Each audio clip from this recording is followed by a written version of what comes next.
जय हिंद।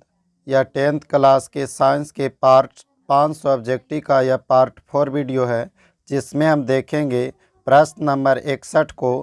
कहता है विद्युत चुंबक बनाने के लिए प्रायः किस पदार्थ के छड़ का उपयोग होता है। तो नरम लोहे के छड़ का उपयोग होता है, जो कि ऑप्शन सी में है। 62 नंबर प्रश्न में कहता है हमारे घरों में जो विद्युत की आपूर्ति की जाती है वह कितना वाट का होता है।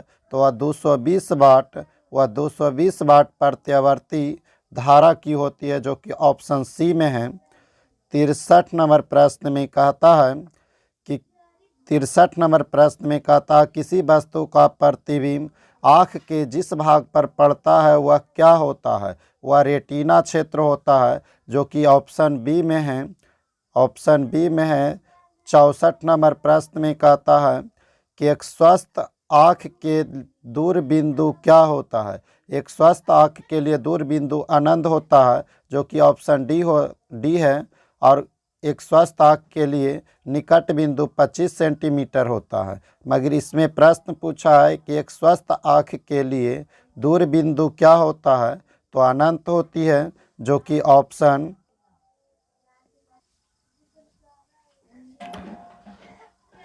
65 नंबर में कहता है कि जीवाश्म ईंधन का वास्तविक स्रोत क्या है। तो वह सूर्य है, जो कि ऑप्शन नंबर सी में है। 66 नंबर प्रश्न में कहता है कि विद्युत चुम्बकीय प्रेरक का खोज किसने की थी। विद्युत चुम्बकीय प्रेरक का खोज फ्राइडे ने की थी, जो कि ऑप्शन ए में है। 67 नंबर प्रश्न में कहता है जो नेत्र निकट स्थित वस्तु को साफ नहीं देखता है उसे क्या कहते हैं। दूरदृष्टि दोष। और जो नेत्र निकट स्थित वस्तु को स्पष्ट देख लेता है उसे निकट दृष्टि दोष कहते हैं। मगर इसमें बोला गया है कि जो नेत्र निकट स्थित वस्तु को साफ नहीं देख सकता है तो उसमें दूरदृष्टि दोष होता है, जो कि ऑप्शन ए में है। 68 नंबर प्रश्न कहता है कि समीकरण कैल्शियम कार्बोनेट विघटित होकर कैल्शियम ऑक्साइड और कार्बन डाइऑक्साइड बनाता है। तो यह किस प्रकार का समीकरण है। तो यह वियोजन समीकरण है, जो कि एक पदार्थ टूट करके दो या दो से अधिक पदार्थों का निर्माण करता है। उसे हम वियोजन अभिक्रिया कहते हैं, जो कि राइट आंसर ए में है। 69 नंबर प्रश्न में कहता है कि साग सब्जियों को विघटित होकर कंपोस्ट बनना किस अभिक्रिया का उदाहरण है। तो ऊष्माक्षेपी अभिक्रिया का उदाहरण है, जो कि ऑप्शन बी में है। 70 नंबर प्रश्न में कहता है कि निम्नलिखित में से कौन विजातीय यौगिक है। तो निम्नलिखित में से कौन विजातीय यौगिक है। तो यह प्लास्टर ऑफ पेरिस है, जो कि ऑप्शन डी में है। 71 नंबर प्रश्न में कहता है कि निम्नलिखित में से पीएच का कौन सा मान क्षारक विलयन का मान देता है। तो 7 से अधिक जो होता है, 7 से जो भी अधिक होता है वह क्षारक विलयन का मान देता है। और जो 7 से कम होता है वह अम्लीय विलयन का मान देता है। जो 7 के बराबर होता है वो उदासीन विलयन का मान देता है। मगर इस प्रश्न में पूछा गया है कि निम्नलिखित में से पीएच का कौन सा मान क्षारक विलयन को दर्शाता है। तो 13 है, जो 7 से अधिक है, इसलिए ऑप्शन डी हो जाएगा।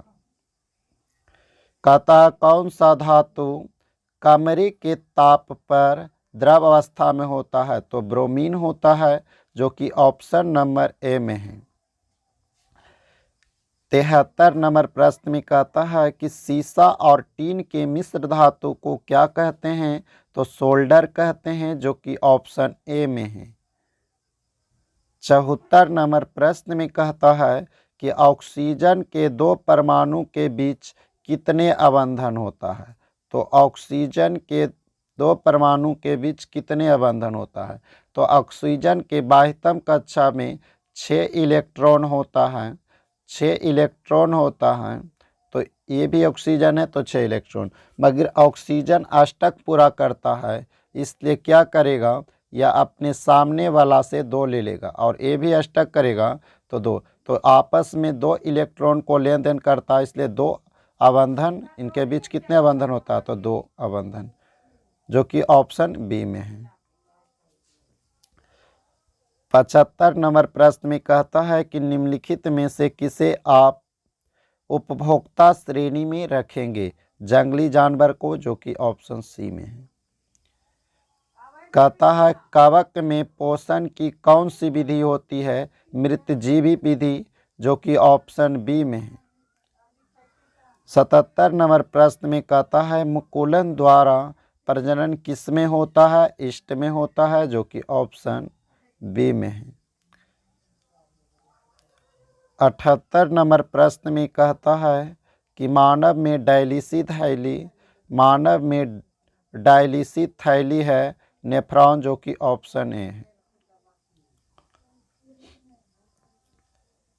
79 नंबर प्रश्न में कहता है पुष्पीय पौधों में लैंगिक जनन किसके द्वारा होता है? तो फूलों के द्वारा होता है, जो कि ऑप्शन सी में है। 80 नंबर प्रश्न में कहता है कि निम्नलिखित में से कौन एक जैव प्रक्रम द्वारा अपघटित होने वाला पदार्थ है? तो सूखे घास के पत्ते, जो कि ऑप्शन ए है।